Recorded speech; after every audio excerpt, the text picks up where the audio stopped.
Have you ever heard of a killer who sent letters to the media, teased the police with coded messages, and then vanished without a trace? This isn't fiction. This is the real story of the Zodiac Killer, one of the most terrifying and mysterious criminals in American history. Between 1968 and 1969, the Zodiac claimed responsibility for a series of brutal murders in Northern California. He mocked authorities with chilling letters, puzzles, and threats. And more than 50 years later, we still don't know who he was.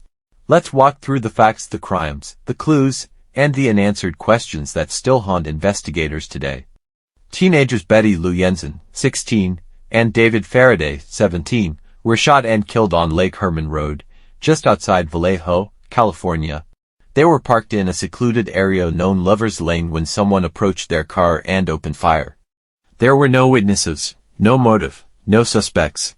Just 7 months later, on July 4, 1969, another couple was attacked in a similar fashion. Darlene Ferrin, 22, and Michael Mago, 19, were sitting in a parked car at Blue Rock Springs Park, also near Vallejo.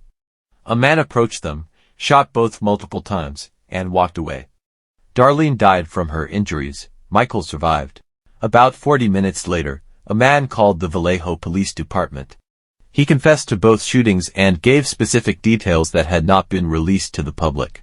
This was the first time the killer made contact, but it wouldn't be the last. On August 1, 1969, letters from the killer arrived at 3 major newspapers: the San Francisco Chronicle, the San Francisco Examiner, and the Vallejo Times-Herald. Each letter contained 1/3 of a 408-character cipher.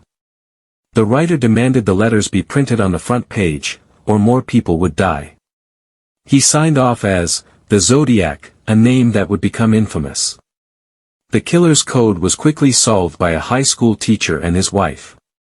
It read, in part, "I like killing people because it is so much fun." But the message included no name, and no solid clues about his identity. Then came more letters, more threats, and more violence. On September 27, 1969, college students Brian Hartnell and Cecilia Shepard were enjoying a picnic at Lake Berryessa. A man wearing a black hood and a zodiac symbol on his chest approached them with a gun. He tied them up and then stabbed them both. Cecilia died. Brian survived and gave police a detailed description of the attacker and the symbol on his costume. Before leaving the scene, the killer drew a zodiac symbol and wrote details of the crime on Brian's car door. This wasn't just murder, it was a signature. On October 11, 1969, a man flagged down a cab in San Francisco's Presidio Heights. The driver, Paul Stein, was shot in the head at point-blank range. 3 teenagers watched the killer wipe down the taxi and walk away. They gave police a detailed description, but due to a mix-up in the dispatcher's report, officers mistakenly searched for a black suspect instead of a white male and the killer slipped away. A few days later, the Zodiac mailed a piece of Paul Stein's bloody shirt to the Chronicle.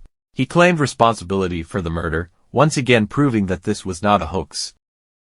The Zodiac claimed to have killed 37 people, though police officially linked him to only 5 murders and 2 attempted murders. Over the decades, hundreds of suspects were investigated. The most well-known is Arthur Leigh Allen, a man who matched several descriptions and had disturbing connections to the case. But no concrete evidence ever tied him to the murders. In 2020, a team of codebreakers finally solved the Zodiac's 340 cipher using computer algorithms. It read, "I hope you are having lots of fun in trying to catch me. Once again, no name, no identity." In 2021, an independent cold case group claimed the Zodiac was Gary Francis Post, a deceased Air Force veteran. But the FBI and official investigators never confirmed this. To this day, the Zodiac killer's identity remains a mystery. Why did the Zodiac stop? Was he ever arrested for another crime under a different name?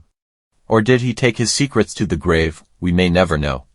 But one thing is certain, the Zodiac Killer left behind a legacy of fear, mystery, and unanswered questions. If you found this video interesting, be sure to like, subscribe, and share your theories in the comments.